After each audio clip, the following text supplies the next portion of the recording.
Good afternoon. Welcome to Lecture 13. Boy, this is a sparse class today. It's a Friday, I guess. All right, so just a couple announcements to start out with. Homework number 5 is online. Well, it will be online soon. I'm not sure it's actually online. I just gave the go-ahead 5 minutes ago for homework 5. Okay. Lab number 3 starts next week, so you've had that lab for a few days now. That's going to be using an MOS transistor, which we'll talk about today. Midterm is 2 weeks away from today. I announced last time that's going to be, of course, Friday, October 5th, but it's going to be from 5 to 6:30 p.m. And it's going to be in 277 Corey Hall. And finally, I don't know if anyone who didn't have access to the lab has got access now. Anyone still without access to the lab? I haven't tried it yet. Okay. Anyway, I don't know the status of this right now, so. But it's you can blame the UC Police Department. Are you doing an FBI investigation or something? I don't know. I'm not sure what's going on with this here, actually. And I don't know whether it's resolved or not right now, so that's why you should try your next opportunity. Okay, those are my only announcements. Any questions, logistics? Okay. So last time we were talking about diodes, and we finished up diodes. We were doing a lot of physics, and I guess I threw the physics at you for diodes to some extent, sort of throwing equations at you. That's what the physics is all about, except I cannot explain the physics in great detail because that requires Fermi-Dirac statistics and that sort of thing. That takes a while to teach in 130. All I want to do really is just give you the gist of it, and so you have the gist of diodes already. Okay, diodes are important, but they will not be the most important device we'll be using in this class. That's why I wanted to go through them quickly. The more important device is the MOSFET, which we'll talk about today, and the bipolar transistor, which we'll talk about a few lectures from now. Okay, and so with MOSFETs, we'll talk about their structure and operation and different regions of operation. They have 3 regions of operation, and we're going to talk about today just cut off in the linear region. Okay, your lab only uses the linear region of the MOSFET, really. So here we were last time. So last time we kind of started MOSFETs, but we really didn't. We just talked about transistors. But the last thing I did was sort of show the cross-section of an actual diode. And you know a diode is just a PN junction. But the cross-section of one, if you took a semiconductor wafer with a diode on it and you cut it along a certain line. So say this is the top view of my diode up here, as labeled top view. I'm just going to cut it here and take a cross-section from there to there. Okay? And this is what that cross-section would look like for an actual diode. And you'll learn more about how this thing is actually fabricated in 143 if you take that class. But at least from here you can see a lot of it right now. It's what's called a planar process. And a planar process means that all of your steps are done looking only in a 2D plane from the top. Okay, there is 3D stuff, right? So this, well, here's your substrate here. So your substrate is silicon. It's doped to P minus, as I'm showing right here. Okay, that P minus means, anytime you have a minus sign after the P means it's low doping. Okay, so P minus is on the order of 10 to the 15th per cubic centimeter or so. And so let me just say that. Something on the order of 10 to the 15th per cubic centimeter. That's a P minus doping, fairly low. And so that's P minus. Then I have this N-type doping here that sort of makes the N part of my PN junction. And this is going to be doped a little bit heavier than my P minus.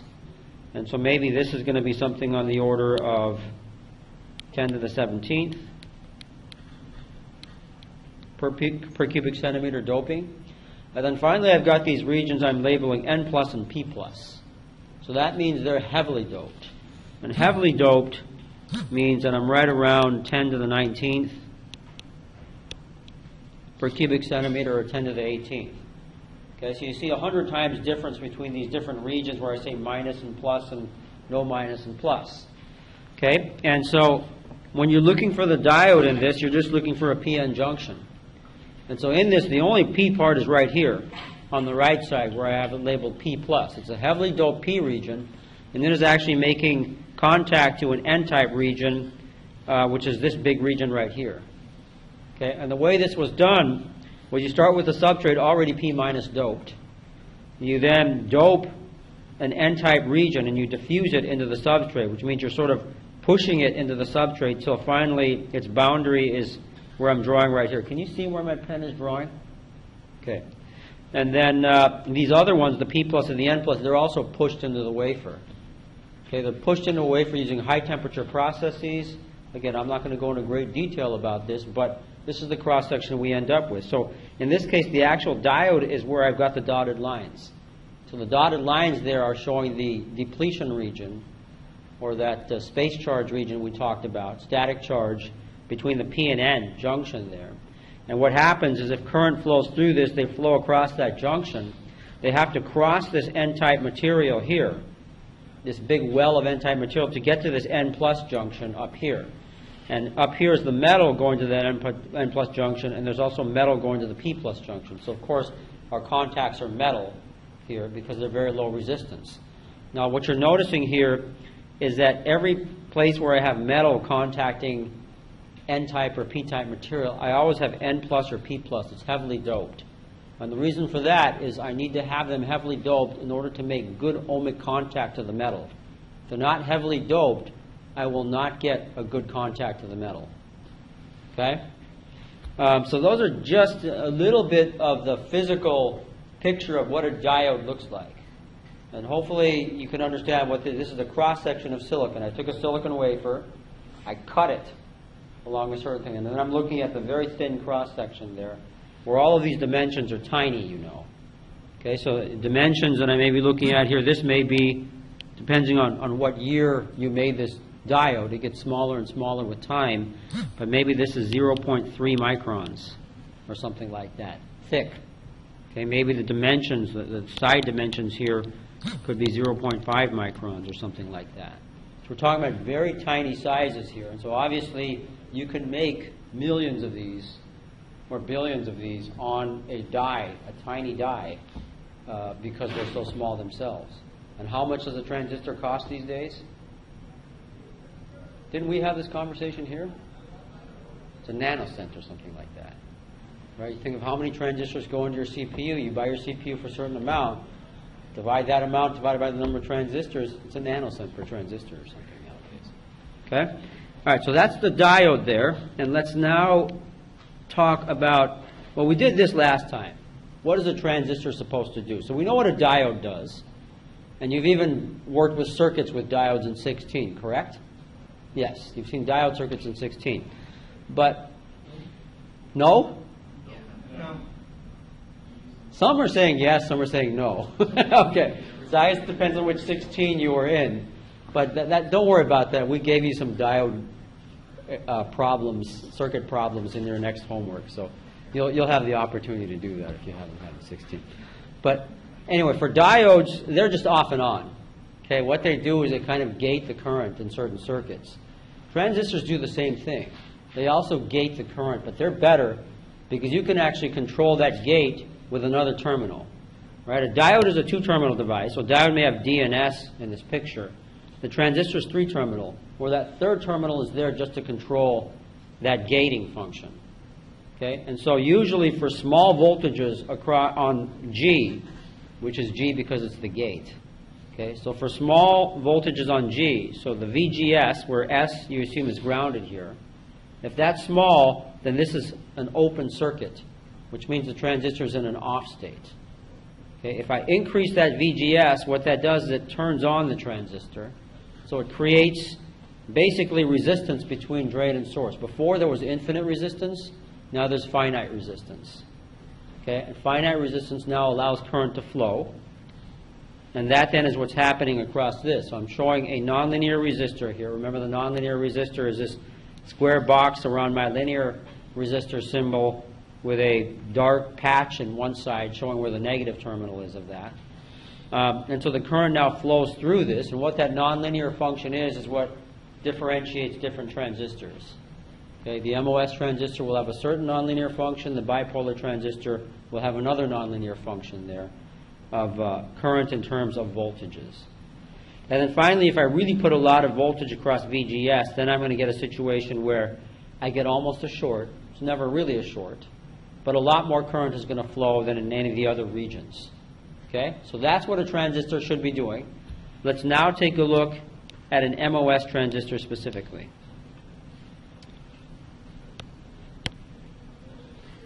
And first, what I'm going to do is I'm going to draw one, and then I'm going to show you a picture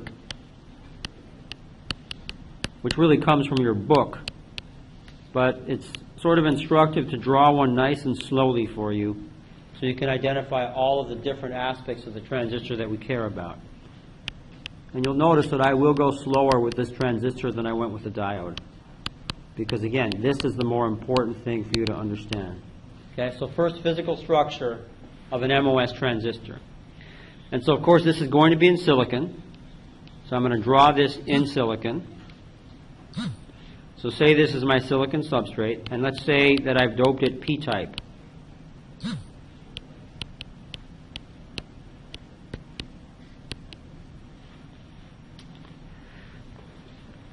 Let me make a big enough substrate here.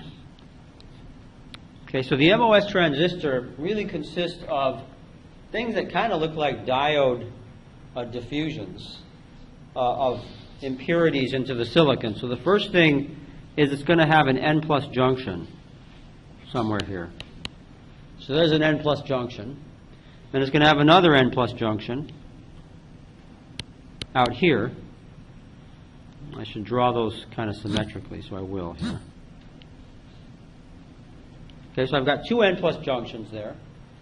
And what the MOS transistor is really trying to do is control the resistance between those N+ junctions. Okay, and so picture this N+ junction having a piece of metal here, and this one also having a piece of metal here, making contact. And I'm going to actually put a terminal on each of these, and this is going to be what we call my drain terminal.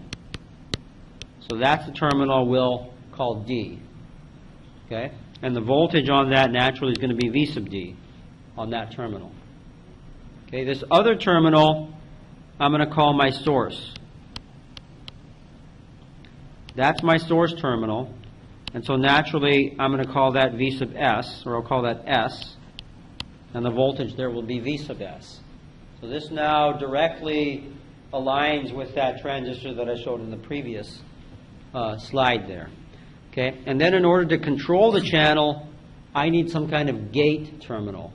And so to make that gate, what I'm going to do is basically make a capacitor. Okay, so you know what a capacitor is. It's basically a dielectric and a conductor on two sides of the dielectric.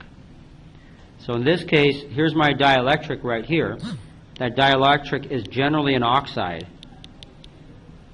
Okay, you know oxide is a dielectric. And then I'm going to have a conductor here. And this conductor can either be a metal or it can be in polysilicon, heavily doped silicon or polysilicon. And in some transistors it's a metal, some transistors it's a heavily doped polysilicon. Here I'm just going to call it a heavily doped polysilicon. Okay, so here's my gate, calling it G, and that's heavily doped polysilicon. And so if I want to say heavily doped, I could say N+, right? So I can also just say N+ instead of heavily doped. Yes? Is dielectric just an insulator? Yeah, dielectric is an insulator. Yeah, so let me write that here. So oxide is a dielectric for the capacitor, and that means it's the same as an insulator. All right, we're creating a capacitor, so that thing between the metal and the capacitor should not conduct. So it's an insulator there. Yes? So polysilicon, because it's cheaper than monosilicon? No, because you cannot. So single crystal silicon, you can grow wafers of single crystal silicon, and you do that in very pristine environments and that sort. But once you have an oxide there, you can't grow silicon on top of an oxide. You can grow silicon over silicon, but you can't grow it on top of an oxide, at least not in a single crystal. So what you do is you deposit the silicon, and it deposits in terms of polycrystallines. It's still silicon, just like the single crystal silicon, except instead of one big block of silicon, you've got a number of grains of silicon. Okay, so that's what polysilicon is, many grains of silicon. Okay, and so for this gate, of course, I'm going to put a terminal to this. I'm going to call that VG. Okay, and so that is an MOS transistor. But I need to define a couple more things here. Yes? On the right N plus, there's a VD, and then below that there's something that says like drain. Yeah, it's called the drain. So this N plus junction is called the drain. This N plus junction is called the source. You'll see why in a second. Okay, because what basically happens, the source pushes out the carriers that then go to the other side. Okay, and the carriers in this case will be electrons, but let me get to that. Okay, but this is the structure right here of an MOS transistor, and so I should mention a few other things. This part right here, which you'll hear about quite often, is the channel. That's the channel of my MOS transistor. And really, to complete this picture, I've got, a source, a drain, a gate. That's a 3-terminal device, but in truth, an MOS transistor is a 4-terminal device because the substrate is the other terminal. So I can take some more metal, put that on the back of the substrate, and then put a terminal on that, and this is now V sub B, where the B stands for bulk. Okay? And so, is that a hand up, or is that?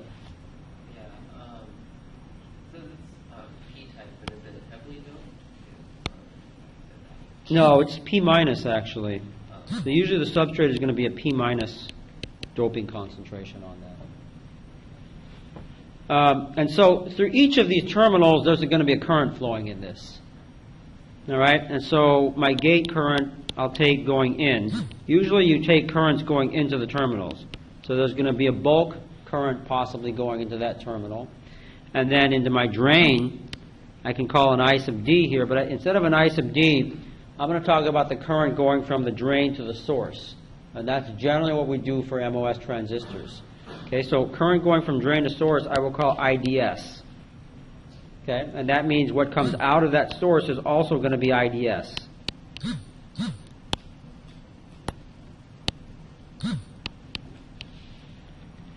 Okay, so that's the physical structure. Yes? So could we just exchange the position of EMS to regard EMS and Excellent question. Yes, it's purely symmetrical, right?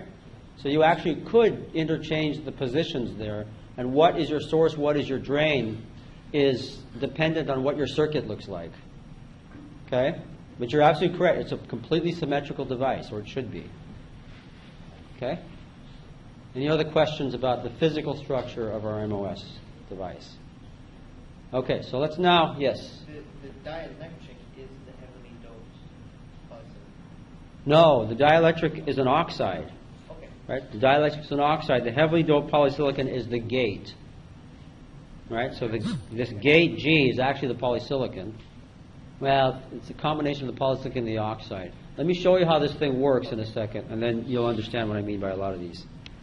Okay, so now that's the actual physical structure, but this equates for circuit design to a symbol. Okay, and so the symbol for the structure that I just drew there looks like this.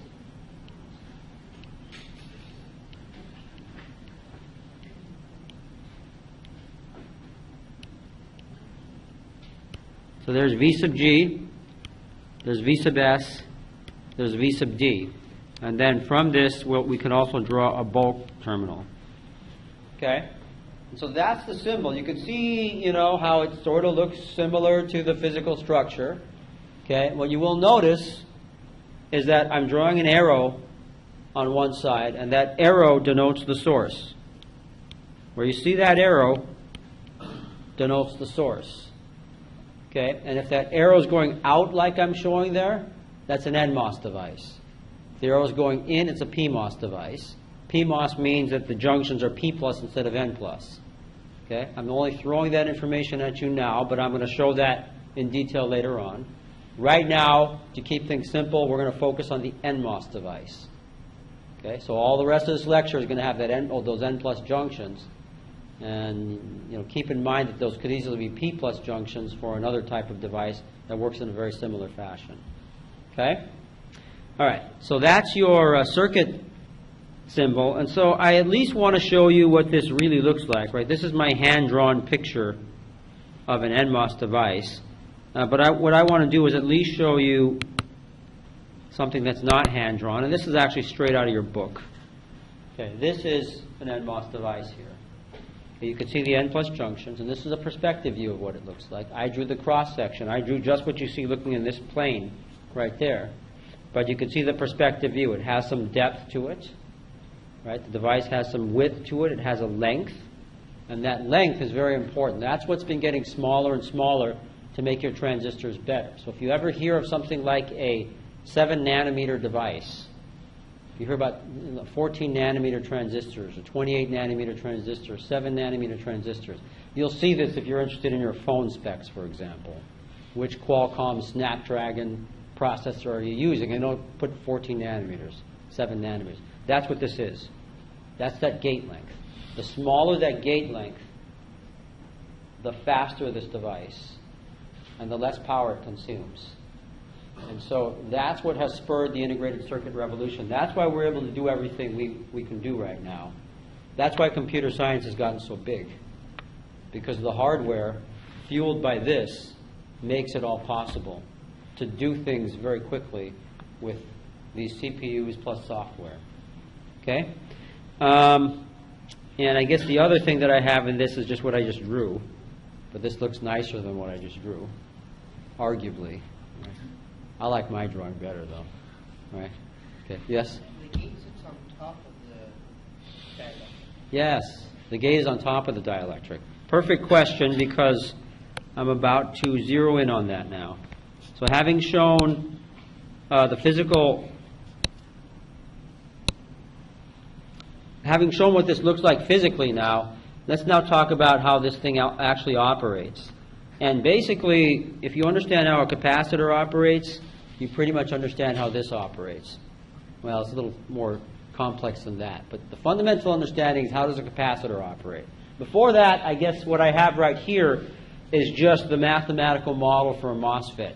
I'm throwing this at you right now, just so you can see the whole model, but we're going to dissect this piece by piece. Okay? But just so that you see the overall picture first, there's our transistor. Right? It's got a D, a G, an S, and a B.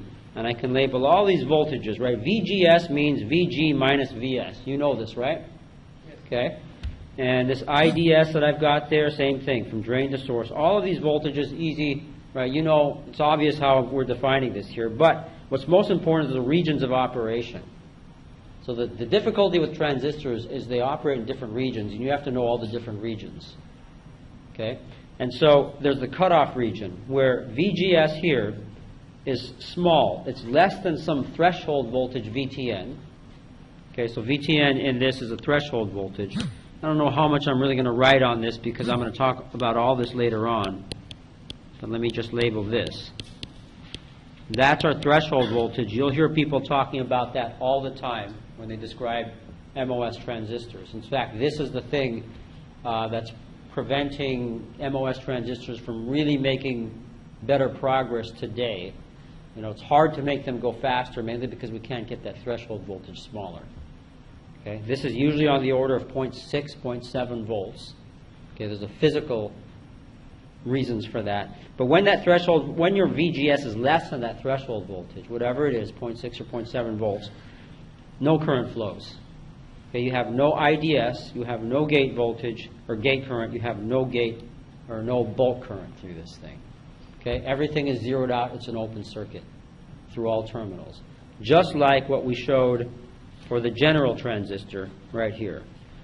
Okay? Next is another region, so if I keep increasing that VGS, I'll get to a point where now my VGS is bigger than VTN.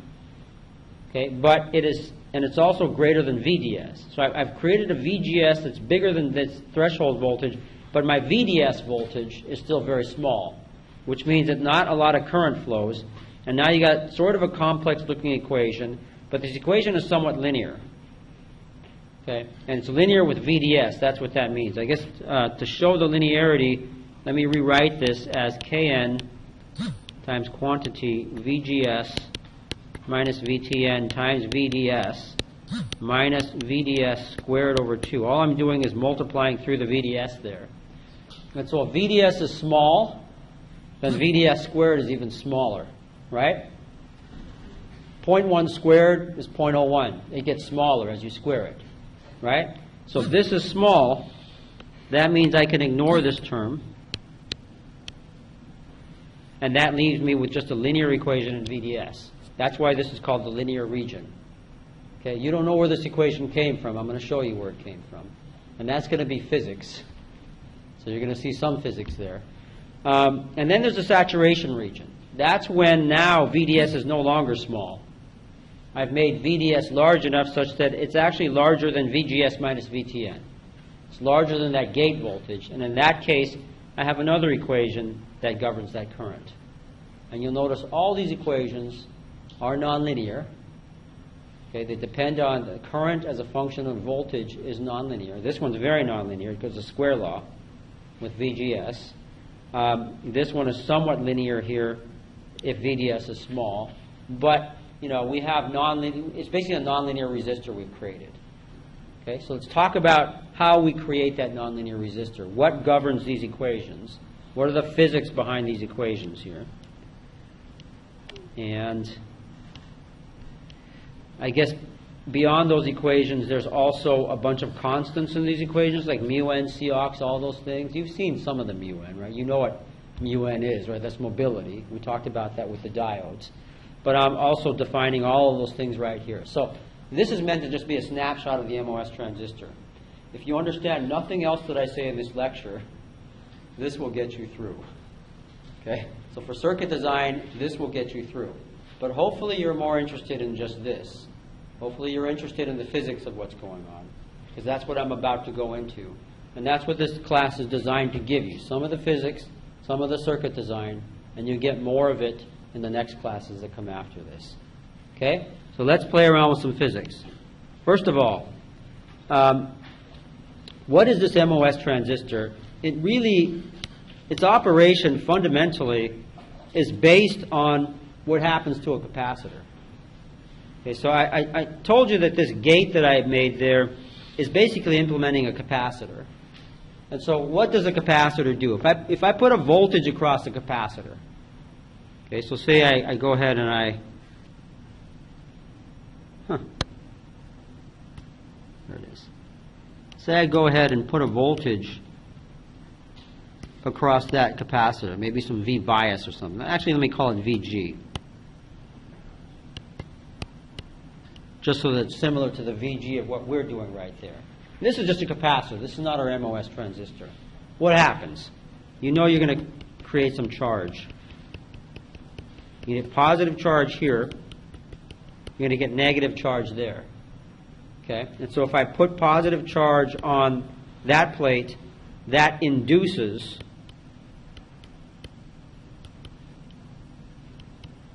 that negative charge. Right? And this is an equal and opposite charge.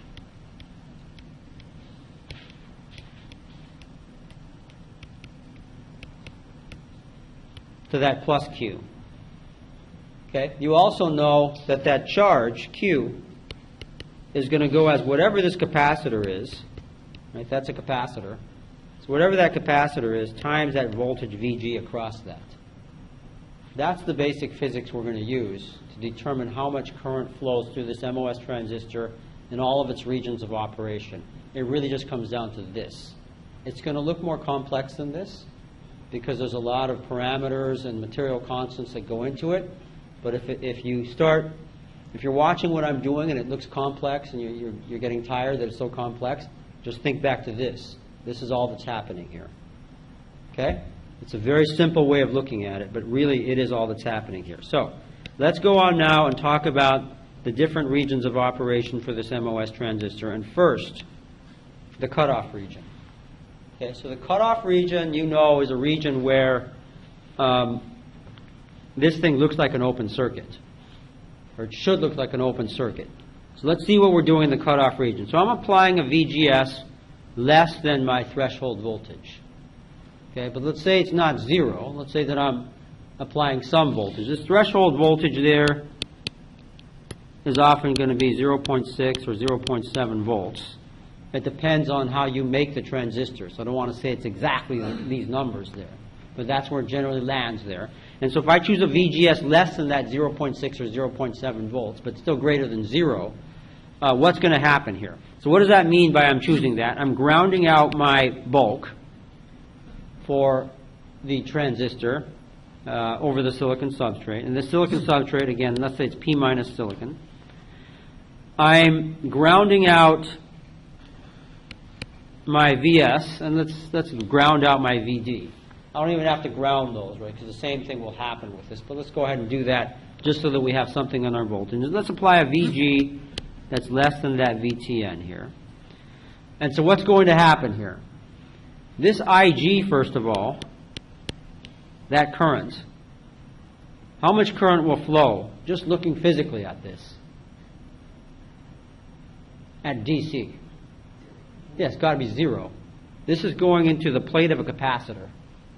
The gate is a capacitor, and the silicon on the other side is a capacitor, because between those is that oxide. Everyone see that? This is just a capacitor. So this current here has to be equal to 0, because it's just current into a capacitor, and there's no DC current into a capacitor. Let me just write that. No DC current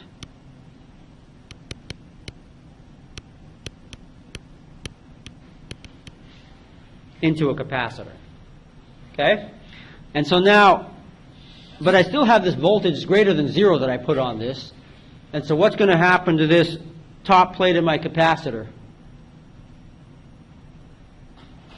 It's going to, let me explicitly show that here. Okay? That means I'm going to put positive charge on this top plate of the capacitor. If I put positive charge on the top plate of that capacitor, just like what I have on the right, I must create negative charge on the other side. Okay, but here's the kicker here. The negative charge that appears, at least initially, is not the type of charge you usually think of. You usually think, in this case on the right, think of these plates as metals, which means free carriers, electrons, will get on that bottom plate.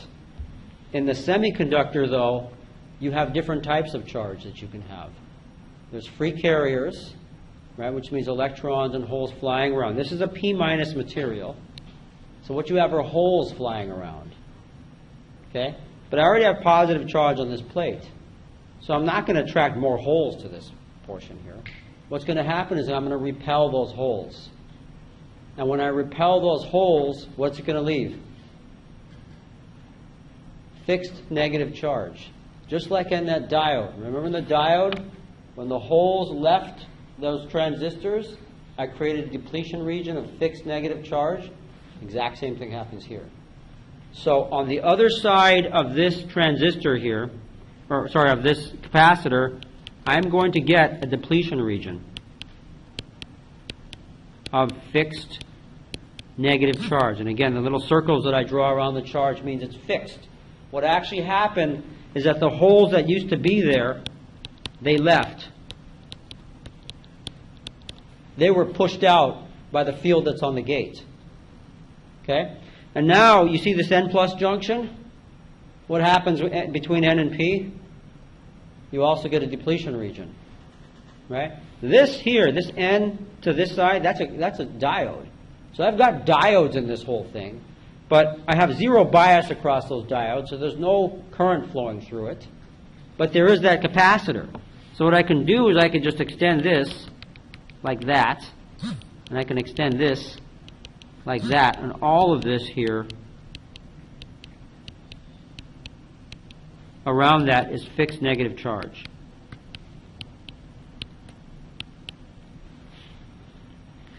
And you know, if I wanted to, I could draw the fact that there's fixed positive charge in the N plus junction. Right, so the junction happens on both sides, both in the N plus part and the P part. But if you use those diode equations, you'll see that the wider depletion region will be in the lower concentration material, which is the silicon in this case, not the N plus. Okay? But this is what's happening right now physically as I apply this voltage up here. And so I've got things written down now that sort of say exactly what I was saying there. So you have this written down. So application of VG puts positive charge on the gate. I'm going to do the same thing that I did last time, try to make this as clear as possible. So if I call this 1, an application of VG, which is right there, puts positive charge on the gate, I'll call that another part of that 1 there, and this induces negative charge on the other side of the oxide. But at this point, the easiest way to create that negative charge in the silicon is for the holes in the P-type substrate to move away from the channel area.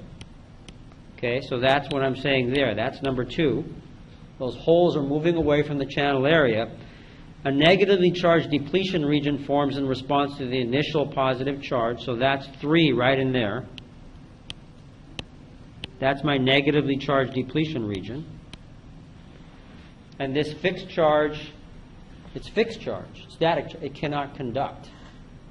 So in this case, I have no current flowing through this. IDS is 0.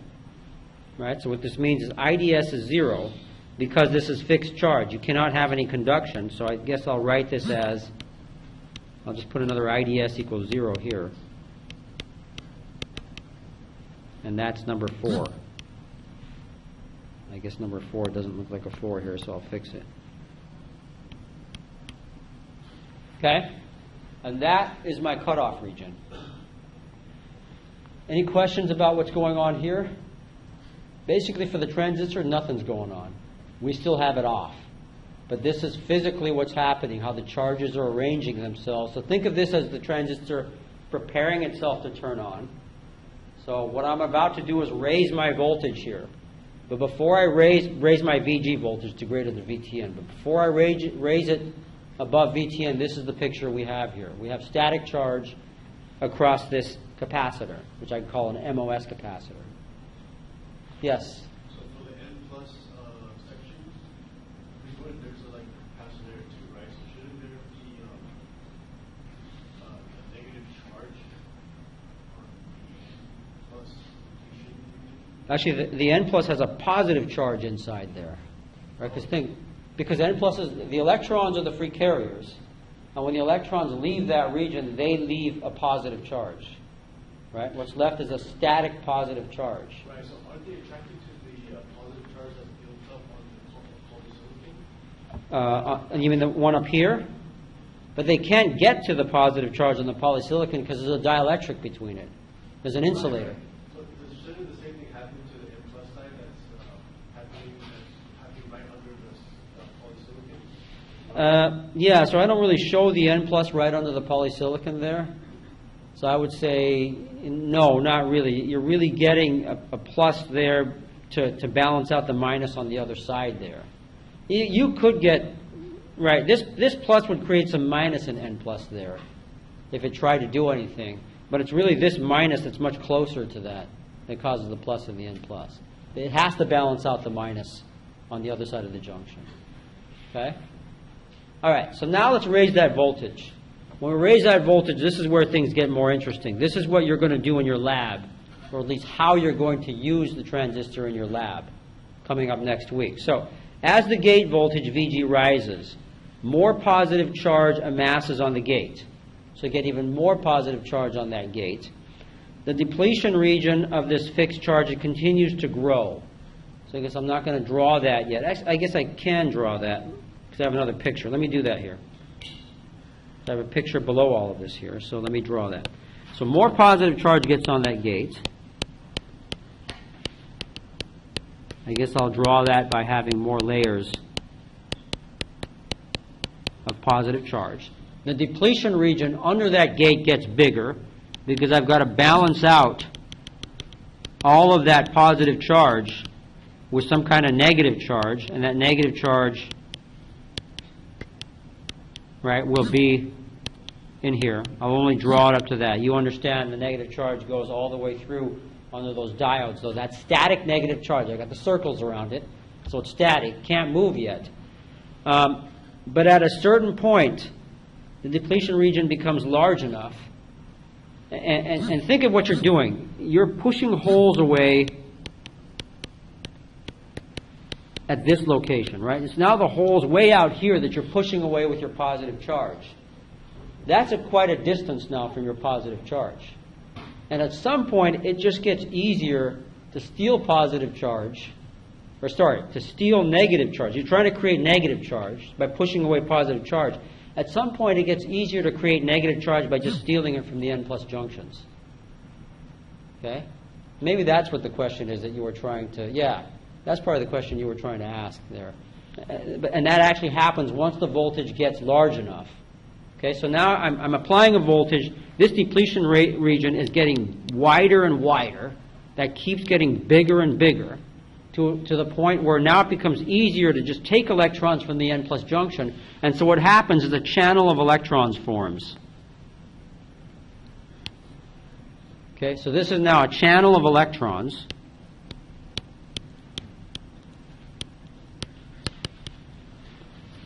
And that corresponds to what's happening right here. The result is a channel of electrons formed between the source and drain N+ regions. This is called your inversion layer.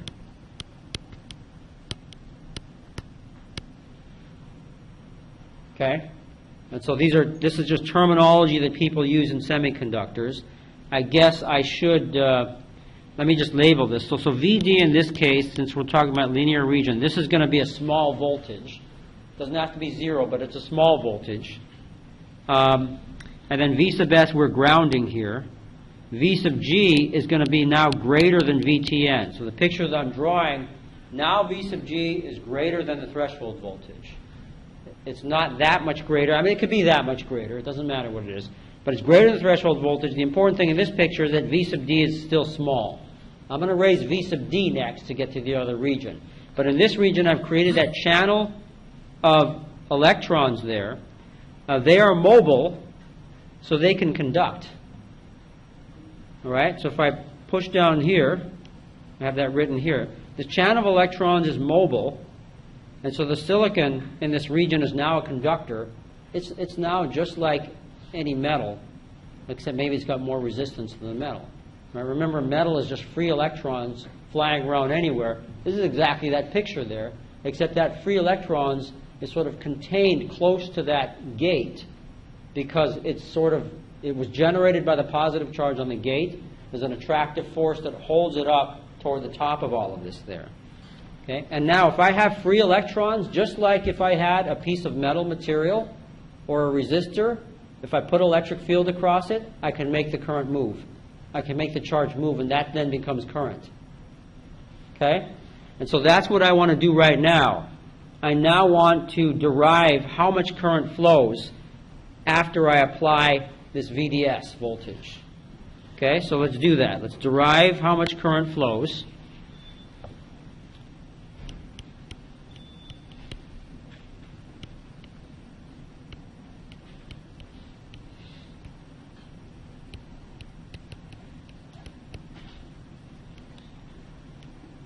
As a function of the voltages we've applied, specifically the VGS voltage and the VDS voltage, and as a function of several other things. Actually, let me make this a box thing.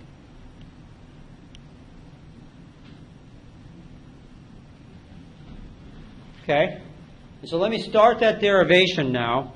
To do this derivation, let me define a couple things in this picture that I drew here. And let's do that in blue, I guess. And so first of all, I've defined all my voltages there, but let's define a current flow in this direction. Let's call that I of x. Okay, note that's the opposite direction as what we usually call IDS. So in the end, if I want IDS, I'm going to put a minus sign in front of this. I'm going to derive this I of x, but then I'm going to put a minus sign in front of it to get IDS. Okay? Why? Because this makes it a little easier to talk about which way electrons flow and that sort. Electrons flow in one direction, current flows in the opposite direction of electrons. Okay, so let's start this derivation now. And so the electron drift current, let's just say this,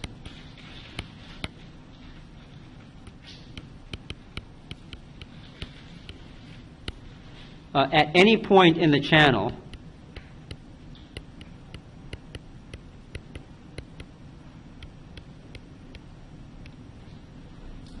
is given by simply I of x, which I've shown right there, is equal to whatever the charge is in that channel per unit length times whatever the velocity is, v of x, of those electrons. So you've seen this equation before. This is just the drift current equation here, but I'm writing it again. So this is electron charge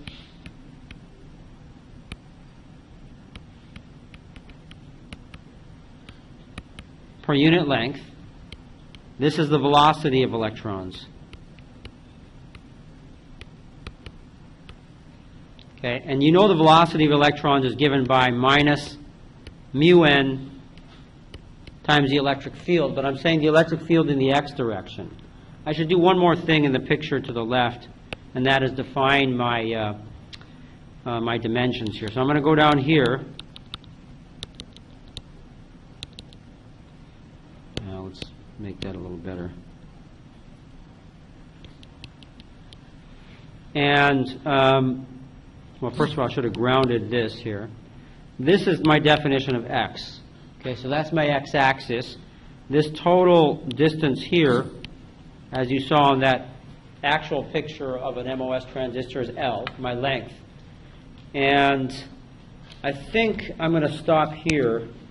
I'm stopping a little earlier because I have to get to a meeting after this thing, and I can't be late to that one. But it's not that early. This is usually I go like a minute over, but it's like 3 minutes till.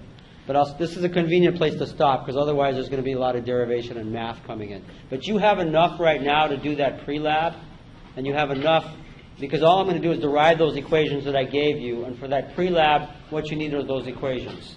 Okay? So I'll see you all on Monday.